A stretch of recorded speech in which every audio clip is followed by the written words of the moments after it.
Blood dripped from the Alpha King's sword, pooling on the marble floor of the conquered throne room. Around him, treacherous lords trembled in the shadows, waiting for the ruthless warlord to claim his iron seat. Instead, John let his weapon fall. The heavy steel clattered against the stone. He turned his back on the ultimate power and walked toward a fragile orphan shivering in a patched shawl. The most dangerous man alive dropped to one massive knee before her. A single tear, the first he had shed in 100 years, cut through the ash on his scarred face. He held out the golden crown, his voice breaking the silence. "The last time I cried, I was someone else," he whispered. The winter wind howled through the cracked timber of the isolated hovel. Mary wrapped her thin shawl tighter around her shivering shoulders.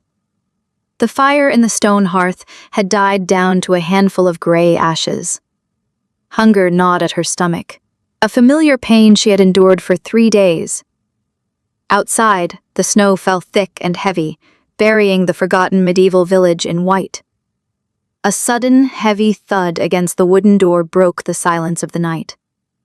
Mary froze, holding her breath as she listened intently. Only the groaning of the trees answered her. She forced her stiff legs to move and approached the door with caution. When she pulled it open, the freezing wind bit into her face.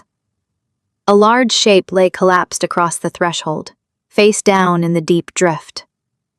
Mary gasped and knelt beside the motionless figure. She cleared the snow away from his face and saw a man covered in frozen blood. His dark hair was matted with ice, and his breathing was shallow. He wore ruined leather armor that bore the crest of a fallen sovereign. Mary did not know this was John, the absolute ruler whom men called the Alpha King. She only saw a human being on the verge of death. With all the strength left in her frail body, Mary gripped his heavy shoulders. She dragged him across the floor, her muscles screaming from the exertion. The door shut out the storm with a dull slam. John groaned as Mary managed to roll him onto her meager straw mattress. His skin felt as cold as the ice outside. Mary ran to her small wooden chest and pulled out her only spare blanket. It was coarse and patched, but she spread it gently over his broad chest. She went back to the hearth and blew on the remaining embers. She threw her last 2 pieces of firewood into the ashes. The small flames flickered to life, casting a dim glow over the small room. Mary fetched a cup of stale water and her final piece of hard barley bread. She sat on the dirt floor beside the stranger, watching his pale face. John shifted restlessly, his hand twitching toward a missing sword hilt. A deep scar ran along his jawline, a testament to violent battles. Mary dipped a corner of her shawl into the water and wiped the grime from his brow. He flinched at the touch, but did not wake. Hours passed as the small fire fought against the winter chill. Mary watched over him, ignoring her own exhaustion and the cold that seeped through her boots. The storm outside seemed to grow more furious, rattling the loose roof tiles. Near dawn, John stirred with a sharp, violent gasp. His dark eyes snapped open, filled with a sudden and terrifying wildness. Before Mary could move, his large hand shot out and clamped around her throat. He pinned her to the floor with a strength that defied his injuries. Mary could not breathe, her eyes wide with terror as she looked at him. "Who sent you?"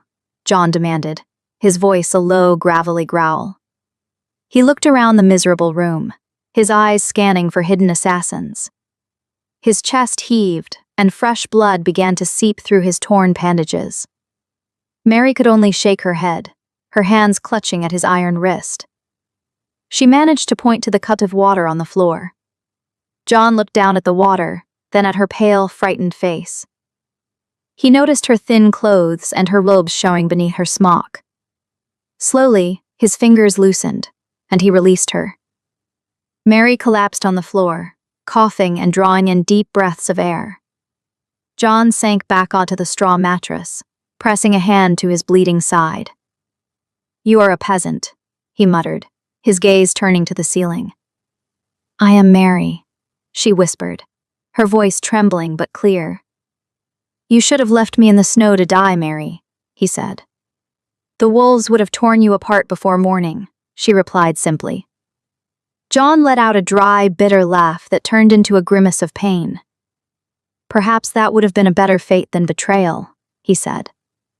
Mary crawled back over and picked up the wooden cup. She held it out to him with steady hands. Drink, Mary said. It is all I have, but it is clean. John stared at her for a long moment, searching for any sign of deceit. He saw only honesty and a profound sadness in her eyes. He took the cup and drank the water in grody gulps. When he finished, Mary offered him the piece of hard bread. Eat this, she said, though her own stomach chose that moment to rumble loudly. John looked at the small piece of bread, then looked at her hollow cheeks. This is your last food, he stated, his voice softening slightly. You need it more than I do, Mary said, pushing the bread into his hand. I am a stranger who almost killed you, John said, staring at the bread. You are a man who was freezing to death, Mary replied. John broke the bread in half and held out the larger piece to her. We share, he said, leaving no room for argument. Mary hesitated, then took the piece and ate it gratefully. For a few minutes, the only sound was the howling wind outside. John watched her eat, marveling at her lack of fear now that the initial shock had passed. He had spent his entire life surrounded by nobles who flattered him for power. He had been betrayed by his closest generals for a crown. Yet, here, in a broken shack, a starving woman was keeping him alive. What happened to you? Mary asked softly, looking at his wounds. Mary, who called me king, decided they wanted the throne, John said coldly. They struck from the shadows like cowards. Are you safe here? Mary asked, her eyes filled with genuine concern. No one looks for a king in the ruins of the borderlands, John said. He tried to sit up, but a sharp pain made him hiss through his teeth. Do not move, Mary commanded, placing a gentle hand on his shoulder. John stopped, surprised that he was obeying a peasant girl. I will fetch more water from the well when the storm calms, she said. She stood up and walked to the window, peering through the cracks. The sky was a dull gray, and the snow was finally beginning to slow. John closed his eyes, feeling the warmth of the small fire on his skin. He realized he could not remember the last time someone had helped him without asking for gold. The crown on his head had always felt like a burden of iron. In this miserable hovel, without his sword or his army, he felt a strange sense of peace. He looked at Mary, who was now gathering the remaining scraps of wood to keep the fire going. She was fragile, yet she carried herself with a quiet dignity. Thank you, Mary, John said, the words unfamiliar on his tongue. Mary turned and gave him a small, tired smile. Rest now, sir, she said. John let his head fall back onto the straw, his eyes growing heavy. For the first time in many years, he fell into a sleep that was not plagued by nightmares of war. Mary sat by the fire, watching the stranger sleep as the storm finally passed. Morning light pierced the cracks of the wooden walls. Dust danced in the pale beams that fell across the cold dirt floor. John opened his eyes and reached instinctively for a weapon that was not there. His side burned with a dull ache, but the bleeding had finally stopped during the night. He pushed himself up from the straw mattress and surveyed the empty room. The fire had burned down to a few glowing embers in the stone hearth. Mary was nowhere to be seen. John stood up slowly, testing the strength in his battered legs. He walked toward the small wooden table in the corner of the hut. A single dull knife and a chipped wooden bowl sat upon the rough surface. He opened the wooden cabinet and found only dust inside. There were no hidden supplies, no stored grain, and no winter clothes. He realized Mary lived on the absolute edge of starvation. The heavy wooden door creaked open, letting in a sudden blast of freezing air. Mary stepped inside, her face pale and her lips tinged with blue. She carried a heavy wooden bucket of water and a handful of dried roots. Snow clung to her thin shawl and her worn leather boots. She shut the door quickly and hurried toward the hearth. John watched her kneeling by the ashes to coax the fire back to life. "You should not have got out in this cold," John said. Mary jumped slightly at the sudden sound of his voice. She turned her head and offered him a weak, tired smile. "We need water, and I found some willow bark for your fever," she replied. She poured the water into a small iron pot and hung it over the growing flames. Her hands trembled as she rubbed them together for warmth. John crossed the room and took her freezing hands in his large palms. Mary stared up to him, surprised by the unexpected contact. His hands were rough with calluses from years of holding a sword, yet they radiated a comforting heat. "You will catch your death out there in the snow," John told her. "I have survived many winters alone," Laurie said gently. She pulled her hands away, stepping back to check the boiling water. John leaned against the stone wall and watched her work. She crotched the dried willow bark with the heavy handle of her knife. The bitter smell of the medicine filled the cramped space. "Why do you leave so far from the village?" John asked. Mary kept her eyes focused on the iron pot. "The villagers do not welcome orphans," she answered. "They believe bad luck follows those without a family to claim them." John frowned, feeling a strange tightening in his chest. He had ruled billions of subjects, yet he knew nothing of their daily suffering. "They are fools," John said simply. Mary scooped dark liquid into the wooden bowl and brought it over to him. "Drink this while it is hot," she instructed. John took the bowl and swallowed the bitter medicine without flinching. He sat back down on the straw mattress and let her examine his bandages. Mary carefully unwrapped the bloody cloth from his waist. The sword cut was deep, but no infection had set in overnight.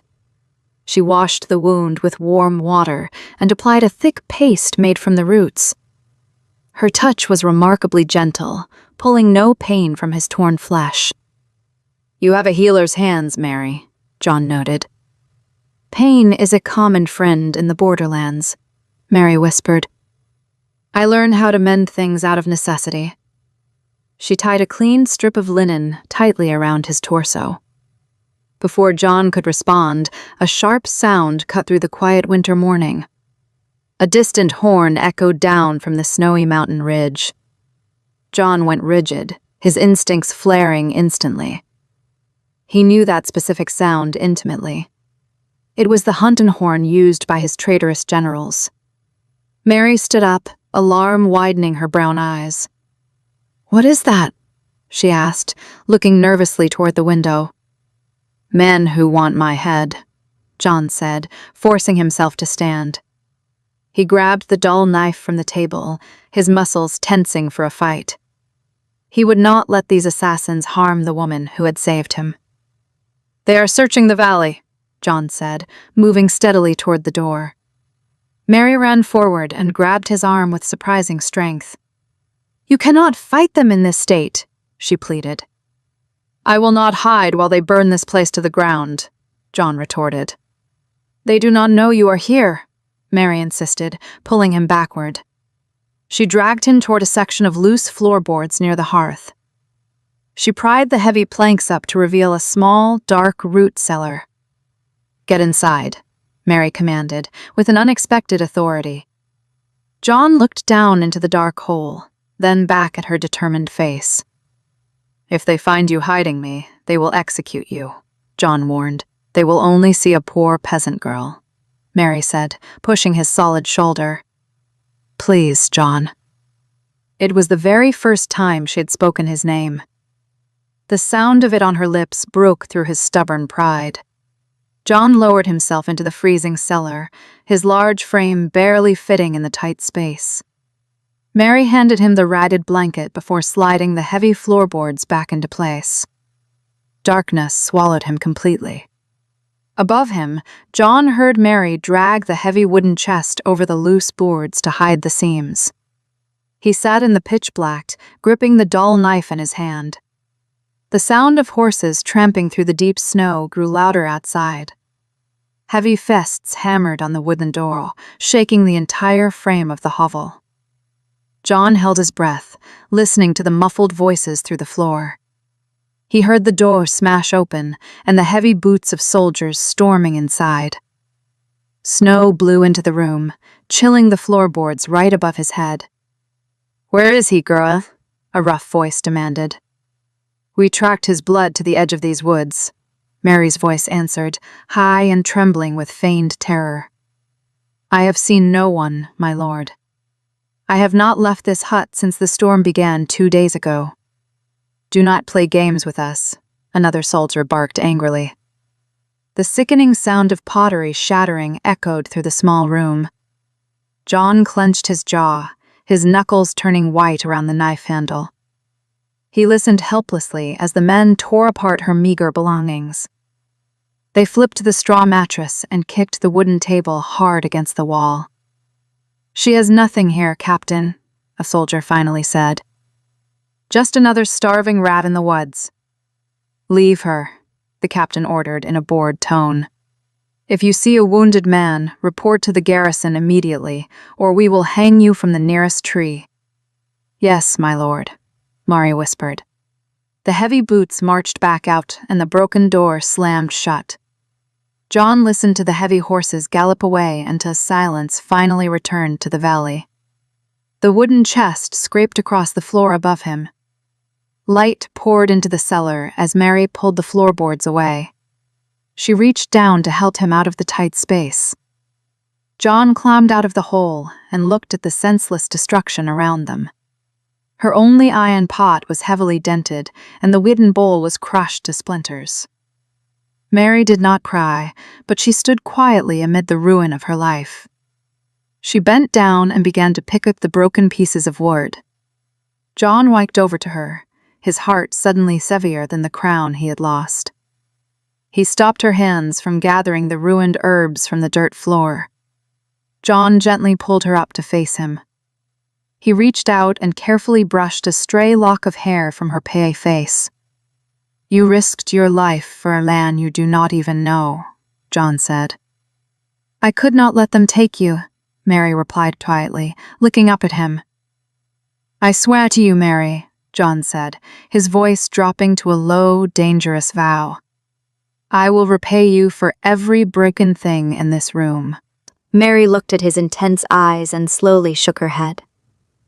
"I am just glad you are safe," she replied.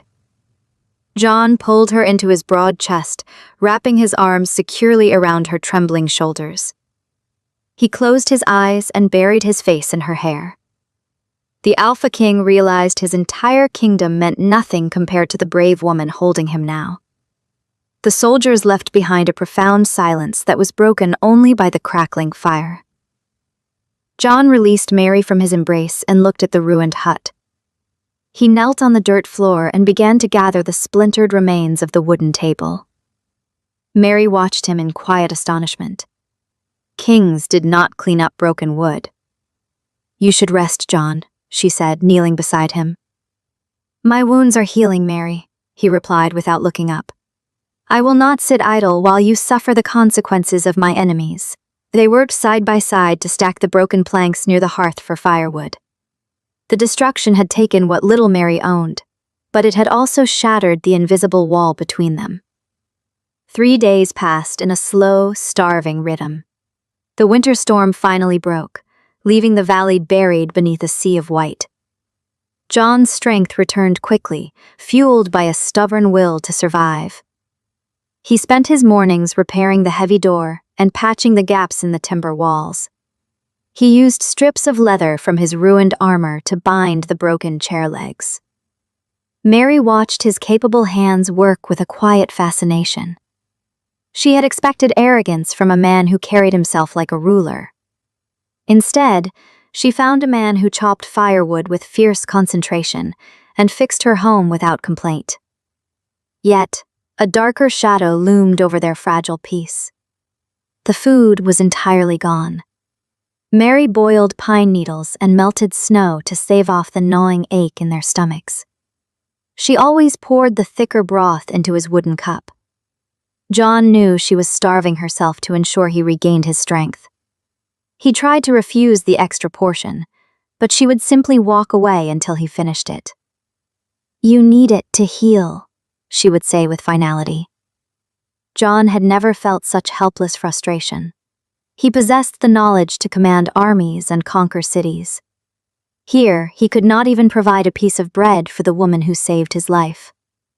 On the fourth afternoon, the sky turned a deep, bruised purple. Mary took the heavy bucket and stepped outside to gather more snow from the drifts. John sat by the fire, sharpening the dull kitchen knife against a smooth river stone. The rhythmic scraping sound filled the small room. 10 minutes passed, and the door remained closed. John stopped his work and listened. He heard only the distant wind whistling through the bare branches. A sudden spike of dread pierced his chest. He dropped the stone and strode quickly to the door. When he pulled it open, the bitter cold rushed in to greet him. Mary lay motionless in the snow a few yards from the threshold. The heavy bucket had spilled, scattering loose ice around her pale hands. "Mary!" John shouted, ignoring the sharp pain that flared in his side. He rushed forward and dropped to his knees beside her.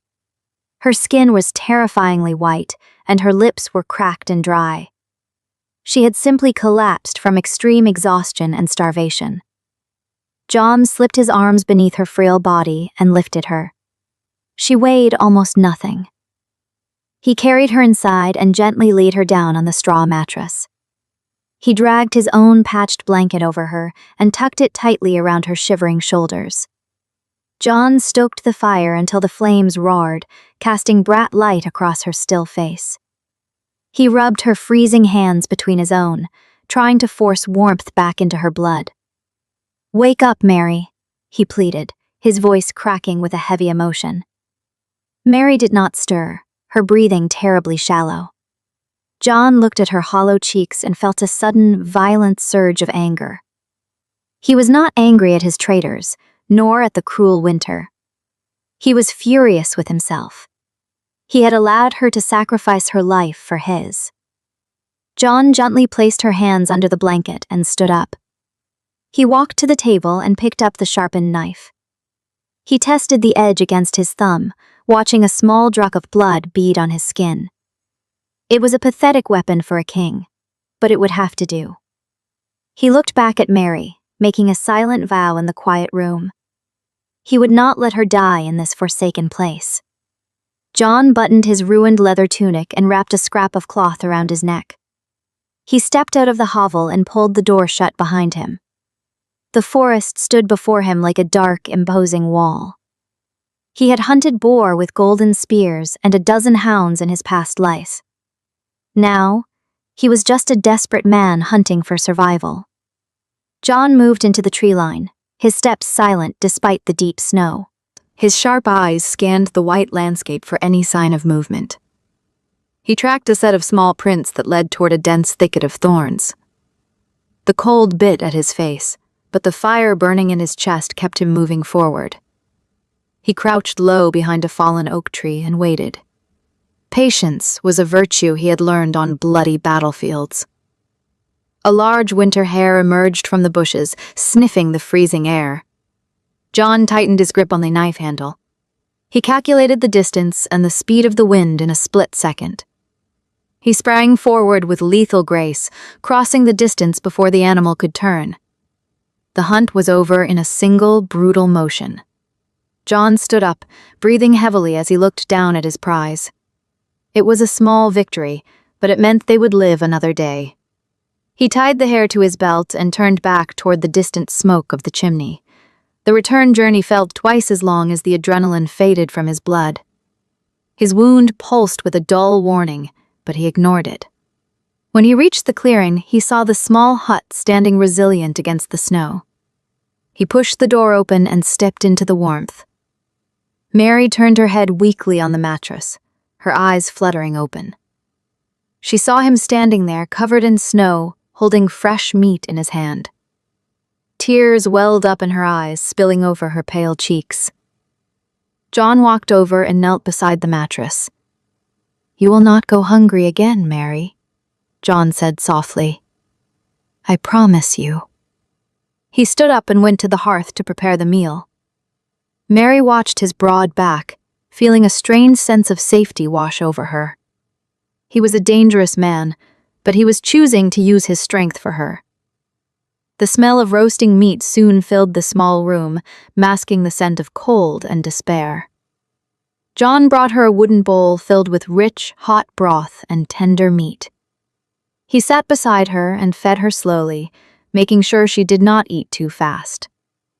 Mary swallowed the warm food, feeling life slowly return to her freezing limbs.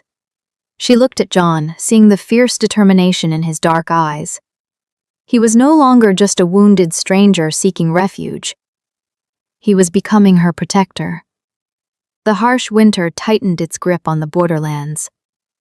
Inside the small hut, a strange domestic rhythm took root. John insisted on doing all the heavy labor. He chopped the remaining firewood and hunted in the nearby woods every dawn. Mary regained her strength under his silent care. Color returned to her cheeks, and her movements lost their previous frailty. She spent her days mending his torn leather tunic with a bone needle. They spoke little during the daylight hours. Their shared silence was comfortable and heavy with unspoken gratitude.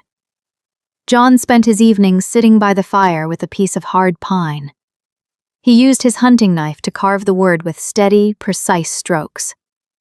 Mary watched his focused expression from across the room. She wondered what a man of his stature was making with such care. On the 7th night, John finished his work. He brushed the wood shavings from his trousers and stood up. He walked over to Mary and held out his large hand. A finely carved wooden comb rested in his palm. Mary stared at the object in surprise. "You lost yours when the soldiers tore this place apart," John said. He did not wait for her to accept it. He gently placed the comb into her lap and stepped back.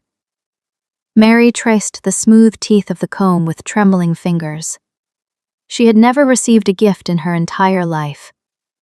The orphans in the borderlands were taught to expect nothing but hardship. "You spent hours on this," Mary said softly. "Wood is easier to shape than a kingdom," John replied quietly. "It requires only patience and a steady hand." Mary looked at the large hands that had crafted such a delicate thing. She knew those hands were built for war, yet they moved with immense gentleness around her. "Thank you, John," she whispered. John merely nodded and returned to his spot near the hearth. The fire cast long, dancing shadows against the timber walls. "It is time to change your bandages," Mary said, setting the comb aside. John pulled his tunic over his head without a word. His chest and back were a canvas of violent history. Silver scars crossed over jagged burns and deep puncture wounds. Mary brought the bowl of warm water and knelt beside him. She washed the healing cut on his side with practiced efficiency. Her eyes lingered on a particularly brutal scar over his heart. "Who did this to you?" Mary asked softly. She touched the edge of the scar with a damp cloth. John tensed at the contact, his muscles bunching under his skin. "My own brother," John answered. His voice held a flat, terrifying calm. Mary stopped washing the wound and looked up at his face. John stared into the flames, his eyes reflecting the deep orange light. "He wanted my command, so he drove a dagger into my chest while I slept. I survived, and I ended his life the very next day." John waited for Mary to pull away in disgust. He expected to see fear in her eyes, now that she knew his true nature. He was a killer who had slaughtered his own blood. Instead, Mary gently pressed the warm cloth back against his skin. "You must have felt so alone," Mary said. John turned his head, genuinely shocked by her response. He searched her expression for pity or horror. He found only deep sorrow and an unexpected understanding. "They taught me that mercy was a weakness," John told her. "They taught me to rule with fear and steel." "Did it make you happy?" Mary asked. "It kept me alive," John replied. He looked down at her hands resting gently against his chest. "My enemies expected me to be a monster, so I became one. I built an empire on corpses, Mary. My past is a long road of blood and ash." "You are not that mad in this room," Mary said firmly. She tied the fresh linen bandage securely around his torso. "A monster would have taken my food and left me to starve. A monster would not carve a comb for a woman who has nothing." John reached out and caught her wrist before she could move away. His grip was strong but careful. "I would burn that empire to the ground to keep you safe," John said. The words left his mouth before he could stop them. They hung in the quiet room heavy with absolute truth. Mary felt her pulse quicken under his warm fingers. She did not pull her hand away. She saw the immense vulnerability hiding behind his fierce gaze. The man before her was not a cruel warlord. He was a broken soul who had finally found a safe harbor. John slowly released her wrist, letting his hand drop to his side. He lay back on the straw mattress and stared at the dark ceiling. Mary returned to her side of the fire and pulled her shawl tight. Neither of them slept well that night. The air between them crackled with a new, undeniable tension. Morning broke with a pale, cold light. John stood by the window watching the horizon. He felt stronger than he had in weeks. The wound on his side barely ached. Mary prepared a simple meal of dried meat and melted snow. She noticed the rigid posture of his broad shoulders. "What do you see?" Mary asked, walking over to join him. John pointed toward the distant line of the mountains. A thick pillar of black smoke rose into the gray sky. It was coming from the direction of the nearby village. "They are burning the houses," John said grimly. "The soldiers?" Mary asked, her voice trembling slightly. "They have lost my trail, so they are punishing the innocent." John turned away from the window and walked to the table. He picked up the sharpened kitchen knife. It was a meager tool against armored men. "You cannot go there," Mary said, stepping in front of him. "They will slaughter the entire village if they find nothing," John replied. "They will slaughter you," Mary countered, her eyes flashing with defiance. "I am not the helpless man you dragged out of the snow, Mary." John placed a heavy hand on her shoulder. "I brought this ruin to your lands. I must end it."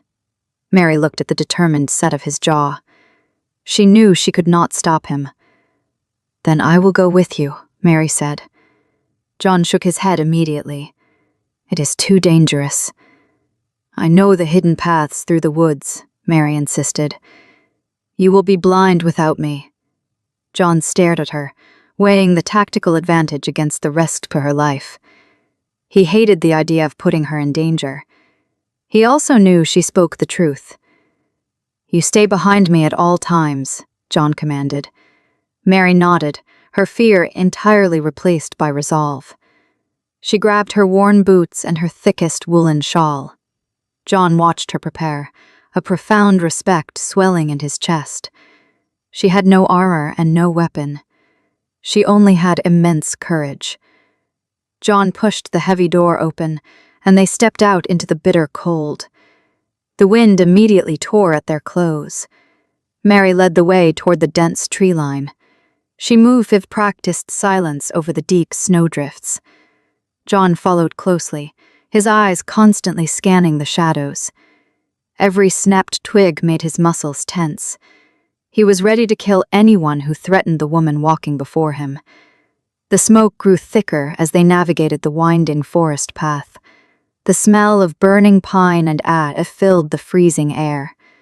Mary did not falter, even as the danger drew near. John realized that he had found a pain in the ruins of the world. Black smoke choked the winter sky above the valley. Flames roared through the thatched roofs of the border village. Mary crouched behind a snow-covered boulder at the edge of the woods. John knelt closely beside her. His broad body shielded her entirely from the freezing wind. They observed the chaotic square through a gap in the barren bushes. A dozen armored soldiers had herded the terrified villagers into the center of the muddy plaza. Men and women huddled together in the freezing slush. These were the same people who had driven Mary away with stones. They looked pathetic and small beneath the drawn swords of the traitors. A tall captain in dark armor paced before the trembling crowd. He held a burning torch in his right hand. "Your silence buys you nothing but ashes," the captain announced. His harsh voice echoed against the burning walls. "The sovereign king passed through this valley days ago. Give us his location, or burn with your miserable homes." An old man stepped forward on shaking legs. "We know nothing of kings or wars," the elder pleaded. The captain struck the old man down with a brutal blow. Mary gasped sharply and buried her face against John's shoulder. A dangerous rumble vibrated deep within John's chest. He gently pushed Mary behind the heavy boulder. "Do not move from this spot," he instructed her. Mary grabbed his sleeve with freezing fingers. "They have armor and steel," she whispered urgently. John looked down at the rusty knife in his hand. "Steel is only as strong as the man who wields it," he replied. He stood up and stepped out of the protective shadows. The snow seemed to silence his heavy footsteps. John walked toward the village square with a predatory grace. He did not rush or shout a loud battle cry. His sheer presence carried the crushing weight of a true ruler. A soldier guarding the perimeter turned and spotted the solitary figure. "Halt!" the guard shouted, raising a heavy crossbow. John did not slow his steady pace. He moved his head a fraction of an inch as the bolt flew past his ear. Before the soldier could reload, John closed the distance. He drove his rusty knife upward through the vulnerable gap beneath the guard's chin. The man collapsed silently into the red snow. John caught the falling crossbow and aimed it toward the plaza in one fluid motion. He fired the heavy weapon into the back of another guard. The sharp crack of the mechanism finally drew the attention of the captain. The armored leader turned, his eyes widening in sudden recognition. "The king!" the captain roared, drawing his broadsword. "Kill him and claim the gold!" 10 armed men rushed forward with weapons raised. John met their charge like an immovable mountain. He grabbed a discarded longsword from the snowy ground. The familiar weight of the weapon felt like an extension of his own arm. He parried the first aggressive strike with a deafening clash of metal. His counterattack was a blur of lethal speed. He shattered the nearest attacker's defense with a devastating overhead strike. The force sent the soldier crashing backward into the mud. John moved through the enemy ranks like a dark tempest. He did not fight with desperation or fear. He fought with the cold fury of a betrayed sovereign. Blades flashed in the firelight, but none could touch him. He blocked a spear thrust with the flat of his sword. He spun and drove his elbow into the attacker's chest. The soldier gasped and crumpled into the snow. Another guard swung a heavy warhammer toward his head. John ducked beneath the fatal arc. He swept the man's legs out from under him. The fight was a brutal display of martial perfection.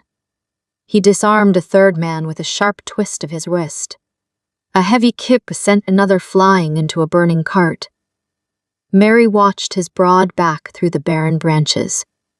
She saw the absolute devotion in his lethal movements. He was destroying a dozen armed men to ensure her safety. Her heart pounded fiercely against her ribs. She felt no fear toward the violent protector in the square. The villagers watched the violent spectacle in stunned silence. They could not comprehend the overwhelming power of the solitary warrior. Only the tall captain remained standing. He backed away, his initial arrogance replaced by stark terror. "You are a dead man," the captain stammered. "My armies hold the capital." John advanced slowly, his dark eyes fixed on the traitor. "They hold a chair of wood and iron," John corrected softly. "They do not hold the power." The captain lunged forward in a desperate attack. John sidestepped the heavy thrust with effortless grace. He brought the pommel of his sword down hard against the captain's helmet. The iron dented, and the traitor dropped to his knees. John pressed the tip of his blade against the man's throat. "Tell the usurpers that retribution is coming for them," John commanded. He struck the captain senseless with a swift blow to the jaw. The village square fell into a heavy silence. Only the crackling flames dared to make a sound. John lowered his sword, his broad chest rising and falling evenly. He did not even glance at the awestruck villagers. He turned his back on the conquered enemy and walked toward the woods. The lethal predator vanished instantly, replaced by an anxious protector. Mary stepped out from behind the snow-covered boulder. She stared at the bodies scattered across the mud. She had never witnessed such raw violence. John stopped a few paces away from her. He suddenly felt hyper-aware of the blood staining his knuckles. He dropped the stolen sword into the snow. Mary looked past the carnage and met his dark eyes. She did not shrink away from his massive frame. She walked forward and wrapped her arms tightly around his waist. John let out a long breath and buried his face in her shoulder. He wrapped his large arms around her fragile form, shielding her from the smoke. The old man from the village slowly approached the edge of the woods. He recognized the ragged shawl Mary wore. "Mary?" the elder asked, his voice shaking with disbelief. John lifted his head, his eyes hardening into dark obsidian. He stepped slightly in front of Mary, blocking the villager's view. "Address her with respect," John warned in a dangerous tone. The elder fell to his knees in the snow, bowing his head. Other villagers followed suit, dropping into the cold slush. They bowed not to the fearsome king, but to the orphan they had despised. Mary watched the scene from the safety of John's shadow. She realized her life of starvation was truly over. The freezing mud of the village square absorbed the spilled blood of the traitors. John stood like a dark monolith before the kneeling villagers. Mary remained tucked safely behind his broad shoulder. The old village elder kept his forehead pressed against the slush. "Forgive our ignorance, my lord," the elder stammered. "We did not know that true sovereign walked among us." John looked at the groveling crowd with immense disgust. "You bow to a king because you fear his sword," John said coldly. "Yet you cast an orphan into the snow because she had none." He turned his attention back to the burning remains of the captain's supply cart. Two heavy war horses stood tethered to a wooden post near the flames. The beasts stamped their iron-shod hooves in the dirty snow. John walked forward and caught the thick leather reins. He quieted the panicking horses with a firm, steady hand. Several villagers scrambled to gather intact sacks of grain and salted meat. They brought the supplies forward and placed them hesitantly near his boots. "A tribute for the king," a woman offered with a trembling voice. John ignored the woman completely and looked back at Mary. "They offer this to you, Mary," he told her, loudly enough for all to hear. Mary stepped forward and looked at the faces of her former tormentors. She recognized the baker who had once beaten her for dropping a loaf of bread. She saw the blacksmith who had laughed when her thin boots fell apart in the rain. They avoided her eyes, their expressions heavy with sudden shame. Mary felt a strange calm wash over her fragile frame. She did not feel any desire for petty vengeance. We will take only what we need to survive the journey, Mary decided. John nodded once, accepting her judgment without question. He began loading the heavy sacks of food onto the larger black horse. He secured thick wool blankets and fresh leather cloaks over the saddlebags. The elder raised his head, watching the preparations with fearful eyes. "Where will you go, Mary?" the old man dared to ask. John stopped tying the leather straps and turned his dark gaze upon the elder. "She goes to a throne," John declared, with absolute certainty. A collective gasp leapt through the kneeling crowd. "The usurpers took my crown in the dead of night," John continued. "I will return in the light of day and wash the capital in their blood." He walked over to Mary and draped a heavy fur-lined cloak around her shoulders. The thick material swallowed her small frame entirely. He fastened the iron clasp beneath her chin with surprising gentleness. "No cold will ever touch you again," John promised quietly.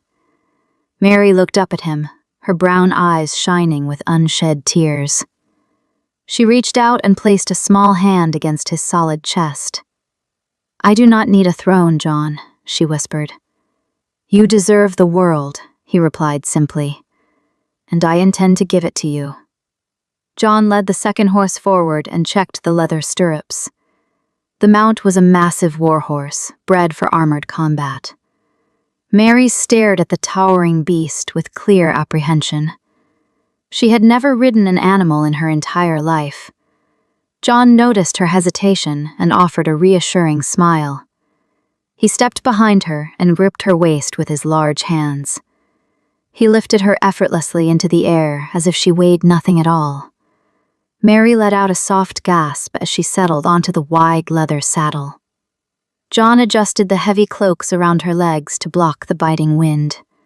He handed her the thick leather reins and showed her how to hold them. "Hold these gently, and he will follow my lead," John instructed. He swung himself onto the black horse with fluid, practiced grace. The movement caused a brief stab of pain in his healing side, but he ignored it. He steered his massive mount to the head of the snowy path. He did not cast a single backward glance at the ruined village. The people there belonged to a past Mary would never revisit.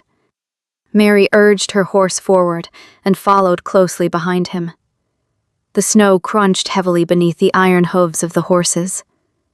They left the smoking valley and entered the deep, ancient forest. The winter woods closed around them like a protective cathedral.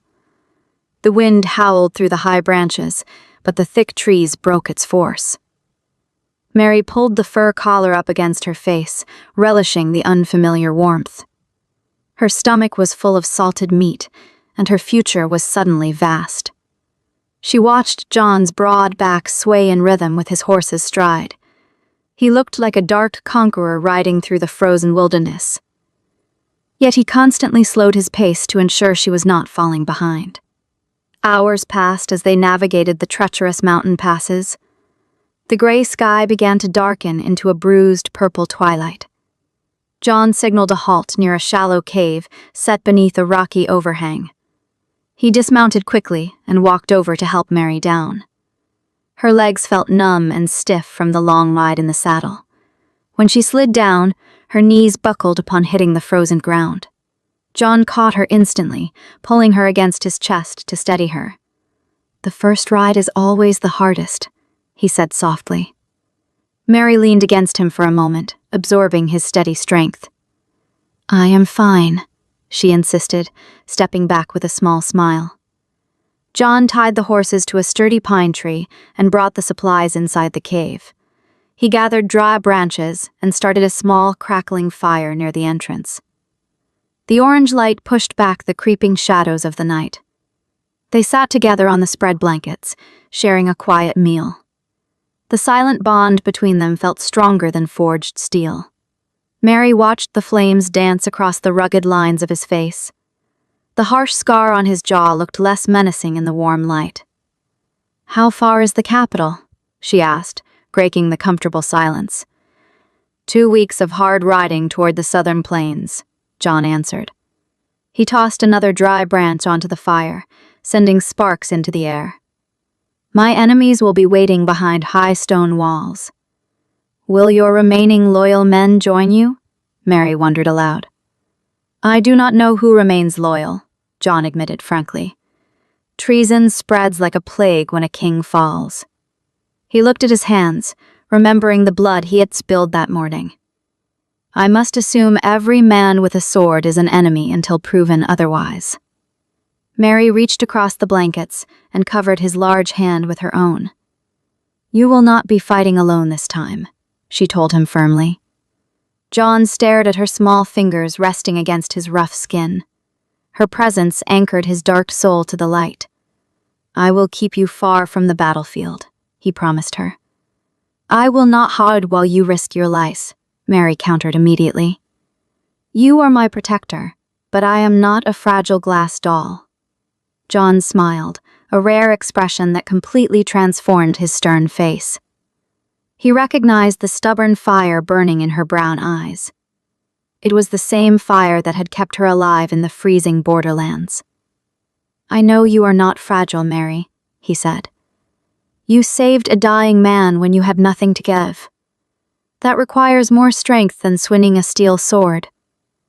The winter night deepened around their small sanctuary. John laid his heavy sword near his side and closed his eyes. He remained half awake, listening to the wind and the breathing of the horses. Mary curled up under the thick fur blankets and watched him. She felt completely safe in the company of the most dangerous man alive. She knew the road ahead would be paved with blood and retribution. But as long as he was beside her, she would walk it without fear. The journey southward tested their endurance against the biting winter. For 8 days, the snow-covered landscape offered no comfort. The wind howled relentlessly across the barren ridges. Ice clung to the thick manes of their war horses. John guided their heavy mounts through deep drifts and treacherous ravines. He always positioned his massive horse to break the freezing wind for Mary.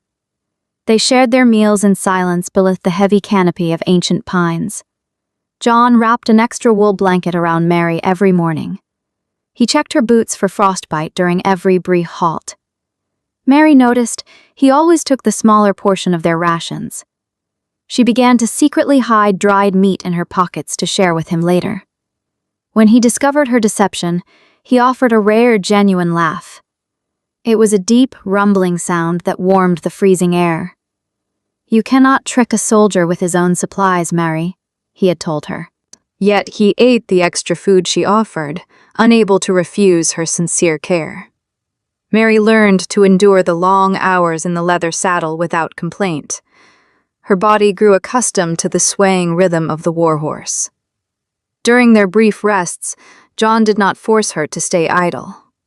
He remembered her vow in the cave to never be a helpless victim. On the 9th afternoon, John handed her a thick wooden branch. He had stripped the bark, smoothed the edges with his knife.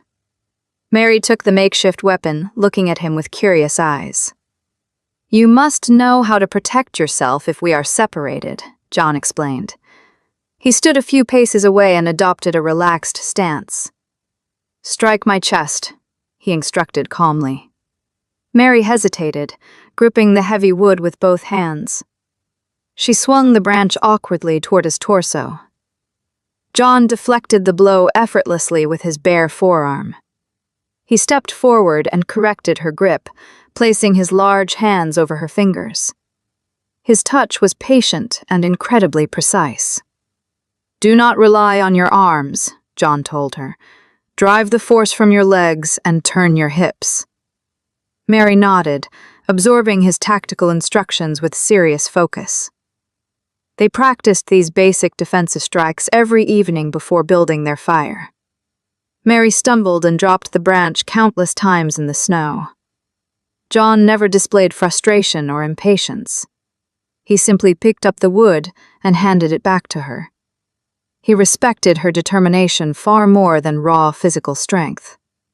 On the 10th day, they rested near a frozen stream. John handed her the smoothed branch again. Defend yourself, he instructed, moving toward her with measured steps. He swung his open hand slowly toward her shoulder. Mary planted her feet firmly in the snow and raised the wood.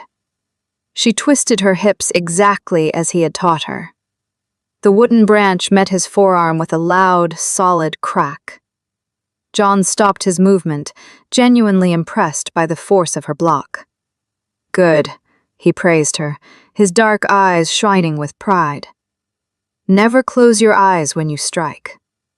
Mary nodded, feeling a new surge of confidence in her chest. She was no longer the frightened girl starving in a ruined hut. His belief in her was forging an entirely new strength within her soul. The lessons built a profound, unspoken trust between them. On the 12th morning, the terrain shifted dramatically. The dense forests gave way to a vast expanse of jagged black rock. "Blackstone Gorge," John announced, pulling back on his leather reins. The narrow pass cut through the towering mountains like a deep wound. It was the only viable route to the southern plains and the capital. John dismounted and knelt to examine the hard earth. Mary waited quietly, trusting his sharp instincts. "A large group passed through here recently," John noted, brushing away the loose snow. "Heavy boots and iron-shod horses." He stood up and surveyed the narrow entrance to the gorge. "Mercenaries hired by the usurpers," he concluded grimly. "They are holding the pass to intercept any loyalist reinforcements." Mary tightened her grip on her reins. "Can we go around them?" she asked, looking at the steep cliffs. "The mountains are impassable in winter," John replied. He walked over to her horse and placed a hand on its worn neck. "We must go through them, Mary." He led her horse away from the main path, toward a steep, rocky incline. They climbed the difficult terrain until they reached a secluded plateau. The high vantage point offered a clear view of the gorge below. A crude barricade of spiked logs blocked the narrowest point of the pass. 24 armed men guarded the makeshift gate. They warmed their hands over iron braziers, completely unaware of the danger above. "Stay here," John commanded, handing her the reins of his black horse. "Keep the animals quiet and stay out of sight." Mary looked down at the overwhelming number of enemy soldiers. "They are too many, John," she whispered, a trace of fear returning to her voice. John touched her cheek gently, calming her immediate panic. "They are undisciplined thugs," he assured her.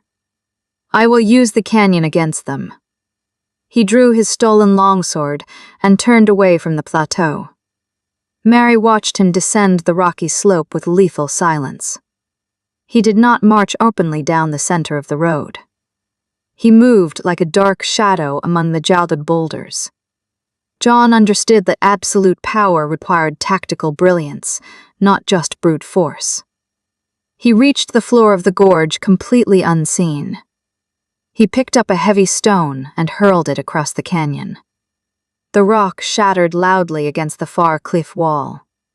5 mercenaries drew their weapons and rushed toward the sudden noise. John waited until they were separated from the main group. He stepped out from behind a large stalagmite and engaged them. His first strike severed a spear shaft in half and crushed the attacker's collarbone. He ducked a wild sword swing and drove his pommel into the second man's temple. The encounter was devastatingly brief. The remaining 3 men panicked and tried to shout an alarm.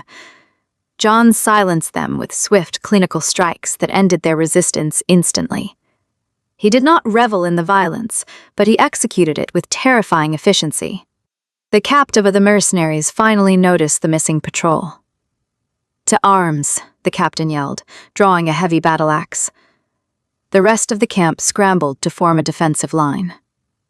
John stepped into the open path, his sword resting easily at his side. He faced the charging mob with an unnerving calm. He waited for them to funnel into the narrowest section of the stone pass. Their numbers meant nothing in the restricted space. They could only attack him 1 or 2 at a time. John met the first wave with crushing force. He parried a heavy axe blow and disarmed the attacker with a sharp twist. He used the momentum to drive his elbow into the next man's chest. Weapons clashed against the stone walls, creating a deafening echo. John fought with a rhythmic, mechanical perfection. He anticipated their uncoordinated strikes before they even launched them. He broke their weapons and shattered their armor. The ground became slick with melted snow and defeat. The mercenary captain swung his battle axe in a desperate, wide arc. John stepped inside the guard and struck the man's wrist. The heavy axe fell uselessly to the dirt. John delivered a devastating kick to the captain's chest, sending him crashing into the barricade. The remaining mercenaries dropped their weapons and fled down the gorge.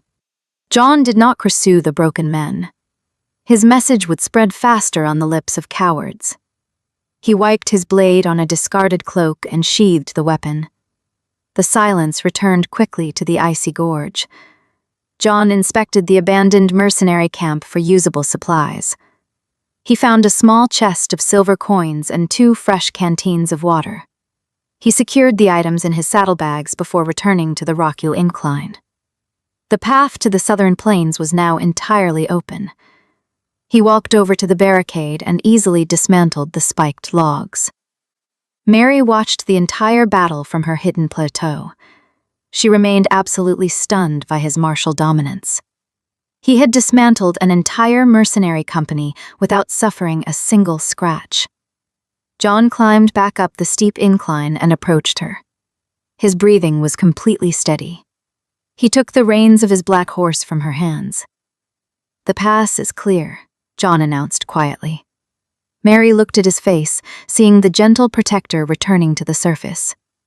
"You are unhurt," she said, letting out a long breath of relief. "I promise to keep you safe, Mary," John replied. He mounted his massive horse and signaled her to follow. They rode down the cleared path and passed through the broken barricade. The harsh mountains slowly fell behind them. The vast, snow-covered plains of the southern kingdom stretched out before their eyes. The temperature felt slightly warmer as they descended from the high altitude. Patches of dead brown grass poked through the melting snow. Far in the distance, a massive stone structure loomed against the horizon. It was the great fortress of the capital, surrounded by high walls. John stared at his stolen home, his jaw tightening into a hard line. The final battle for his throne was finally approaching. The southern plains stretched out beneath a heavy, unforgiving sky. The massive stone walls of the capital rose like a malevolent shadow against the horizon. John halted their war horses near a ruined stone farmhouse on the desolate outskirts of the city. He helped Mary dismount and led her carefully into the hidden, overgrown courtyard.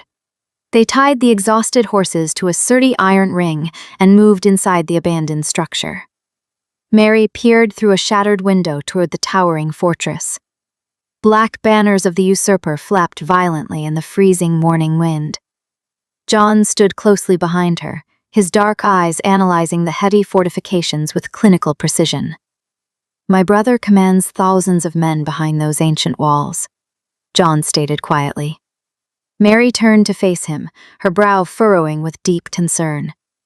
"We cannot fight an entire army alone," Mary whispered. John offered her a small, confident smile that erased the grim lines of his face. "A true sovereign never relies entirely on a visible army," he explained. He reached into his leather tunic and pulled out a heavy iron signet ring. The dark metal was forged in the shape of a snarling wolf. "Before I left the capital, I established a vanguard of shadows," John said. "They are men who swore an oath to my blood, not to the throne." He walked toward the cold hearth and began gathering broken chair legs for a fire. "They wait for a signal that their king has returned from the abyss," he added. Mary watched him work, deeply amazed by the terrifying depth of his strategic mind. He had anticipated treason long before the cowardly dagger ever struck his back. The small fire sparked to life, offering a meager defense against the damp chill of the ruins. They sat together on the dusty floor, sharing their remaining rations of hard bread and dried meat. The impending battle hung over them like a suspended blade in the quiet room. Yet Mary felt absolutely no panic in the presence of his unshakable certainty. "What is the signal?" Mary asked, pulling her heavy fur cloak tight around her shoulders. "At midnight I will light a watchfire on the eastern ridge," John answered. "If my loyalists still draw breath, they will open the iron gates at dawn." He looked at the iron ring in his hand, his expression growing dark and unreadable. "And if they are gone," Mary pressed gently. "Then I will breach the gates myself," John replied without hesitation. He set the ring down and shifted his broad frame closer to her. The flickering firelight cast a warm, dancing glow across her tired but beautiful face. John reached out and gently tucked a loose strand of dark hair behind her ear. "I spent my entire life believing that Stone Castle was my only sanctuary," John confessed. He looked deeply into her brown eyes, laying his guarded soul completely bare. "I was surrounded by gold and silk, but I was freezing to death." Mary placed her small, calloused hand over his heavily scarred knuckles. "You found warmth in a broken hut," Mary reminded him softly. "I found you," John corrected, his voice dropping to a rough, emotional whisper. "You gave me the strength to survive the winter." He leaned forward and rested his forehead gently against hers. "When I reclaim this city, you will never know hunger or fear again." Mary closed her eyes, absorbing the profound weight of his solemn vow. She did not care about the gold or the power he promised to lay at her feet. She only cared about the man who had carved a wooden comb for a starving orphan. Midnight approached with a freezing, silent dread that gripped the plains. John left the farmhouse and climbed the steep eastern ridge alone in the darkness. He gathered dry brush and struck a flint to ignite a massive, roaring blaze. The flames leaped into the dark sky, serving as a burning beacon of undeniable retribution. He stood before the fire for a long moment, letting the usurpers see his blatant defiance. He returned to the farmhouse and sat vigil beside Mary until the horizon turned pale. Dawn broke over the capital, casting a cold blue light across the frost-covered grass. John and Mary mounted their war horses and rode openly toward the main stone road. They did not attempt to hide their approach from the towering watchtowers. Horn blasts echoed across the stone walls, signaling the arrival of an unknown enemy. Archers appeared quickly along the high battlements, raising their heavy wooden bows. Mary held her breath, her hands gripping the thick leather reins tightly. John rode forward with a terrifying, majestic calm that defied the aimed weapons. He did not draw his sword or raise his shield to protect himself. He simply stared at the massive iron gates with the authority of a rightful god. Suddenly, shouts of violent chaos erupted from behind the heavy stone walls. The sharp sound of clashing steel and dying men drifted over the high battlements. The archers on the wall rapidly lowered their weapons and turned to fight an unseen enemy. John stopped his horse 50 yards from the entrance and waited in total silence. The massive iron gears of the gatehouse began to groan and turn with a deafening screech. The heavy iron doors swung inward, revealing a courtyard drenched in fresh conflict. A dozen men in black armor stood victorious over the broken bodies of the usurpers' guards. The leader of the black-clad soldiers stepped forward and dropped to one knee in the blood-stained snow. "The vanguard holds the gates, my king," the loyalist announced loudly. John nodded once, accepting their fierce fealty with a solemn grace. "Secure the perimeter and open the path to the throne room," John commanded. He turned to Mary, who was watching the incredible scene with wide, astonished eyes. "Stay close to me," John instructed, his voice cutting clearly through the distant sounds of battle. They rode slowly through the iron gates, entering the wealthy heart of the capital city. The citizens of the city cowered in their tall stone homes, peering fearfully through shuttered windows. They expected to see a massive, conquering army marching through their cobblestone streets. Instead, they saw only 2 solitary riders. They saw their legendary sovereign returning from the realm of the dead. And they saw a fragile woman, draped in heavy furs, riding proudly by his side.